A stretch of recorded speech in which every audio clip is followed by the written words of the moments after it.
Mobile കടയിൽ charge ചെയ്യാൻ ഏൽപ്പിച്ച ഫോൺ തിരികെ വാങ്ങാനെത്തിയപ്പോൾ അല്പനേരം കാത്തിരിക്കാൻ പറഞ്ഞതിന് ആക്രമണം അഴിച്ചുവിട്ട് യുവാക്കൾ.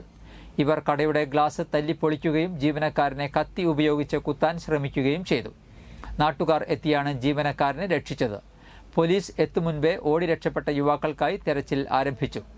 ശക്തൻ ബസ് സ്റ്റാൻഡിലെ ന്യൂ മൊബൈൽ വേൾഡ് എന്ന കടയിൽ കഴിഞ്ഞ ദിവസം രാത്രി 7:00-ഓടെയാണ് സംഭവം. ഫോൺ ചാർജ് ചെയ്യണമെന്നാവശ്യപ്പെട്ട് കടയിൽ എത്തിയ 2 യുവാക്കളാണ് അതിക്രമം നടത്തിയത്. ജീവനക്കാരിൽ ഒരാൾ മാത്രമാണ് ഈ സമയം ഷോപ്പിൽ ഉണ്ടായിരുന്നത്. മൊബൈൽ ഫോൺ ചാർജ് ചെയ്യണമെന്ന ആവശ്യവുമായാണ് ആദ്യം യുവാക്കൾ കടയിൽ എത്തിയത്. ജീവനക്കാരൻ ഇവരുടെ ഫോൺ ചാർജ് ചെയ്യാൻ വച്ചു. 15 മിനിറ്റ് കഴിഞ്ഞ് ഫോൺ മടക്കി വാങ്ങാൻ ഇവർ എത്തിയപ്പോൾ ജീവനക്കാരൻ തിരക്കിലായിരുന്നു. മറ്റൊരു ഫോണിന്റെ ഡിസ്പ്ലേ ഗ്ലാസ് ഒട്ടിച്ചുകൊണ്ടിരുന്ന ഇയാൾ അല്പസമയം കാത്തിരിക്കാൻ ആവശ്യപ്പെട്ടതാണ് ഇവരെ പ്രകോപിപ്പിച്ചത്. അസഭ്യവർഷം നടത്തിയ യുവാക്കൾ കൗണ്ടറിന്റെ ഗ്ലാസ് തല്ലിപ്പൊളിക്കുകയും കൗണ്ടറിനുള്ളിൽ കടന്ന് ജീവനക്കാരനെ കുത്താൻ ശ്രമിക്കുകയുമായിരുന്നു. ഓടിക്കൂടിയ നാട്ടുകാരാണ് പോലീസിൽ വിവരം അറിയിച്ചതെന്ന് ഷോപ്പുടമ അനുരാഗ് അറിയിച്ചു.